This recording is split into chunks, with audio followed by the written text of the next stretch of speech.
മക്കളെ എത്തി മക്കളെ, ഹെലങ്ക് എത്തി മക്കളെ. ഇനി ഞങ്ങൾ നേരെ ഹംപിയിലോട്ട്. അങ്ങനെ ഹംപിയിലോട്ടുള്ള യാത്രയുടെ തുടക്കം കുറിച്ചുകൊണ്ട് വന്നിരിക്കുകയാണ് ഹംപി എക്സ്പ്രസ്. എത്തിക്കൊണ്ടിരിക്കുന്നു.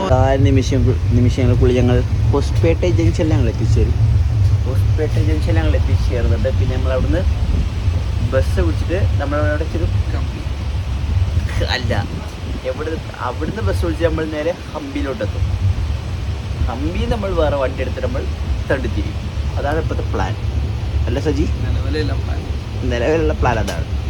നീ ഏതാ നിമിഷം എത്തിച്ചേരാൻ വേണ്ടി പോവുകയാണ്. നല്ല ഉറക്കം കിട്ടിയില്ലേ? അമ്മൊക്കെ കണ്ടെത്തൽ മെസ്സല്ലേ, നല്ല ഉറക്കം കിട്ടിയിട്ടുണ്ട്. അങ്ങനെ എത്തി മക്കളെ, എത്തി ഹോസ്പേട്ട ജംഗ്ഷനിലെത്തി. ഇനി ഞങ്ങൾ നേരെ ഇവിടുന്ന് വിജയ് നഗറിലോട്ട് ഞങ്ങൾ ബസ് പിടിച്ച് അവിടുന്ന് ഞങ്ങൾ നേരെ ഹംപി.